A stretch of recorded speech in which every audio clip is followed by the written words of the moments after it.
തിന്മയെ നന്മ കൊണ്ട് ജയിക്കണമെന്ന്. തിന്മയെ നന്മ കൊണ്ട് ജയിക്കണമെന്ന്. ഒരു തിന്മയുണ്ടെങ്കിൽ അതിനെ അസ്വസ്ഥതയോടുകൂടിയിട്ടല്ല നോക്കേണ്ടത്. ആ തിന്മയോർത്ത് ദൈവത്തിന് നന്ദി പറയുമ്പോൾ അത് നന്മയായിട്ട് മാറും. നമുക്കൊരു ദ്രോഹം ഒരാൾ ചെയ്യുമ്പോൾ ആ ദ്രോഹത്തെ ഓർത്ത് നമ്മൾ സങ്കടപ്പെടല്ല വേണ്ടത്, മറിച്ച് ആ ദ്രോഹത്തെ ഓർത്ത് കർത്താവിനോട് നന്ദി പറയാ. കർത്താവേ, നിന്റെ പദ്ധതികൾ ഇതിലൂടെ പൂർത്തീകരിക്കുവാൻ എന്നെ ശക്തിപ്പെടുത്തണമേ എന്ന് പ്രാർത്ഥിക്കണം. അപ്പോഴാണ് ഈ തിന്മയെ നന്മ കൊണ്ട് ജയിക്കാനായിട്ട് നമുക്ക് സാധിക്കുക. നമുക്കറിയാം, നമ്മുടെ പൂർവ്വപിതാവായ ഔസേപ്പ്, പഴയ നിയമത്തിലെ ഔസേപ്പ്, ആ ഔസേപ്പിനെ സഹോദരന്മാരെ കൊല്ലുവാനായിട്ട് ആ പൊട്ടക്കിണറ്റിലേക്ക് തള്ളിയിട്ടു. ഔസേപ്പിന്റെ പ്രത്യേകത എന്ന് ചോദിച്ചു കഴിഞ്ഞാലേ, ഔസേപ്പിന് ഈ സഹോദരന്മാരുടെ യാതൊരു വെറുപ്പോ വിദ്വേഷമോ ഒന്നും ഉണ്ടായില്ല.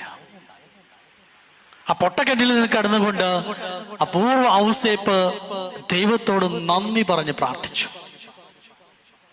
ആ മരണത്തിന്റെ തീച്ചൂളിൽ കെടുക്കുമ്പോഴും ഔസേപ്പ് പ്രാർത്ഥിച്ചത്, കർത്താവേ നന്ദി. ഈ സഹോദരന്മാർ വിചാരിച്ചിട്ടില്ല ഒരിക്കലും ഈ ഔസേപ്പ് അവിടെ നിന്ന് രക്ഷപ്പെട്ട് പുറത്തു വരുമെന്ന്. ഭക്ഷണം കിട്ടാതെ അവിടെ കിടന്ന് മരിക്കുമെന്നാണ് സഹോദരന്മാര് ഊഹിച്ചതും. അതിനു വേണ്ടിയിട്ടാണ് അവർക്ക് കൊല്ലുവാൻ പേടിയുള്ളത് കൊണ്ടാണ് ആ പൊട്ട എനിക്ക് തള്ളിയിട്ടിട്ട് ഇങ്ങോട്ട് പോകുന്നത്. പക്ഷേ എല്ലാം അറിയുന്ന ദൈവം ഔസേപ്പിനെ പൂർവ്വ ഔസേപ്പിനെ അവിടുന്ന് ഉയർത്തി അവിടുന്ന് ഈജിപ്തിലെ അധിപനാക്കിയിട്ട് മാറ്റി. ഈജിപ്തിലെ അധിപനാക്കി മാറ്റി. എന്നിട്ട് അതാണ് കർത്താവിന്റെ പദ്ധതി എന്ന് പറയുന്നത്. ആര് നമ്മളെ ദ്രോഹിക്കുന്നുവോ അവരെ ഓർത്ത് നിങ്ങൾ വെറുപ്പം വിദ്വേഷമില്ലാതെ നന്ദി പറഞ്ഞ് പ്രാർത്ഥിച്ചു കഴിഞ്ഞാല് ദൈവം എന്താ ചെയ്യാന്നറിയോ? എന്ത് ചെയ്യും? ആരനിരേക്കും? അവരെ നിങ്ങളുടെ മുമ്പില് മുട്ടുകുത്തിക്കും. പക്ഷേ മനസ്സിൽ വെറുപ്പ് വിദ്വേഷം പാടില്ല. അവിടെയാണ് കാര്യം. അപൂർവ ഔസേപ്പിന്റെ മുന്നിലെ അപ്പനും സഹോദരന്മാരും മുട്ടുകുത്തി നിൽക്കേണ്ട ഗതികേട് ദൈവം അവർക്ക് വരുത്തി. ആണ് ദൈവത്തിന്റെ പദ്ധതി. നാശം ആഗ്രഹിച്ചവരുടെ നാശത്തിൽ അവർക്ക് കിട്ടി.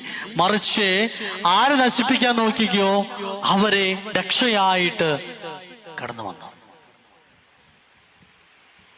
നമ്മുടെ ജീവിതത്തിലെ ഓരോ സംഭവങ്ങളും അത് ദൈവിക പദ്ധതിയായിട്ട് കണ്ടുകൊണ്ടാലേ ദൈവം അവരെയൊക്കെ നമ്മുടെ മുമ്പിൽ മുട്ടുകുത്തിച്ചങ്ങോട്ട് കൊണ്ടുവരും.